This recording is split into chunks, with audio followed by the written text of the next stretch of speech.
to this day, I feel the best training ground for designing speakers is a reconing man, if you found it back then, because he saw all the faults, all the strengths of other speaker manufacturers.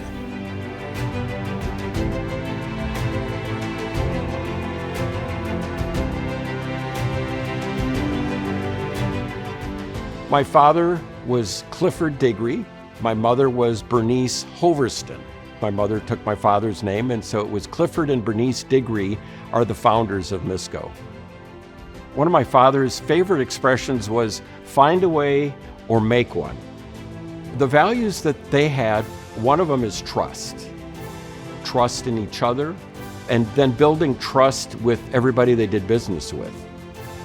It's very gratifying to be leading the company that my parents started 75 years ago, to see how it's grown over those 75 years.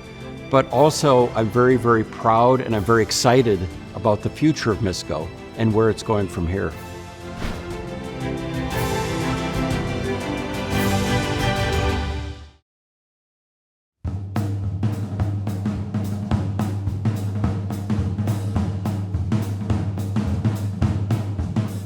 My father served in the 8th Air Force in Europe during World War II. He was a radio operator on the B-17 bombers.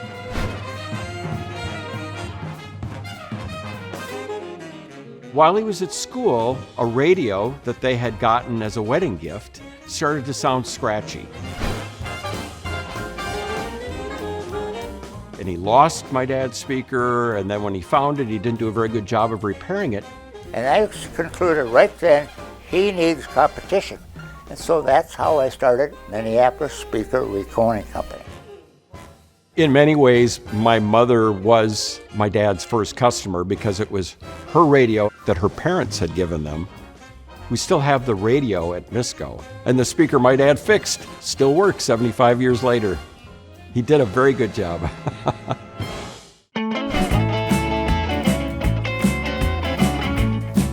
My dad's customers started saying things to him, you know, your speakers sound better after they're repaired than they did when they were new. And so my dad actually started to build his own speakers. When television came into being, I knew there was going to be not too many radios fixed anymore. Television was going to all be brand new, so I went after the drive-in theater. That type of speaker was very, very good as a voice communication speaker, and it was good for being outdoors and enduring the environments.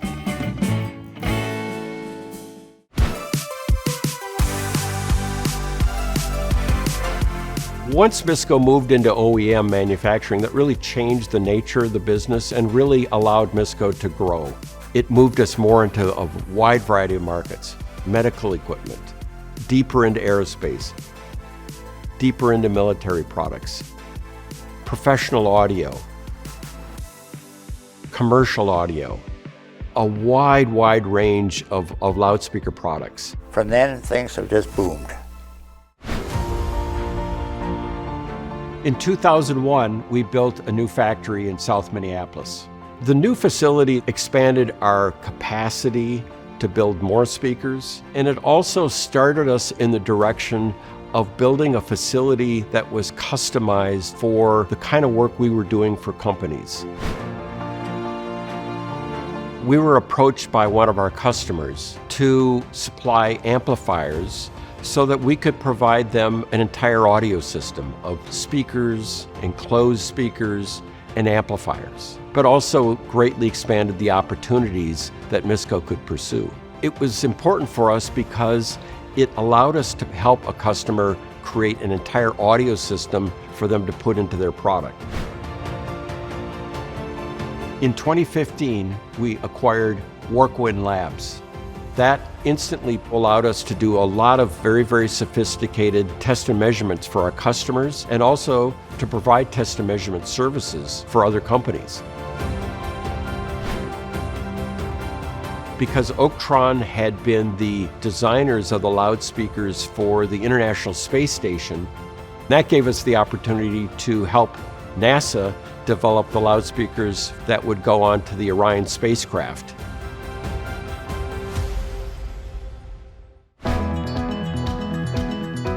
We built this facility in 2019. It's a chance for MISCO to expand our ability to make loudspeakers in America.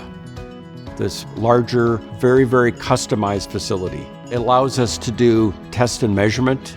It allows us to do more engineering, prototype building, and of course, a full manufacturing of loudspeakers from 2 inches up through 21 inches. We created and launched in early 2021 ToneSpeak to really provide a niche of a premium American-built guitar speaker. Every department within the company is innovating. In manufacturing, we've gone to all electronic routings. With 3D printing, we can have a prototype built within a couple of hours. We have laser scanners now that can scan cones to show us at what frequencies peaks and dips are happening and actually show us the part of the cone where that's occurring. What's next usually involves a customer asking us to do something and us figuring out a way to do it, right? Find a way or make one. I think about not just what we've done, I think a lot about what we're going to do. You're building on 75 years, but you're not stopping at 75 years. You're looking to the future. The legacy of MISCO even goes beyond what my parents started and beyond the work that I've done.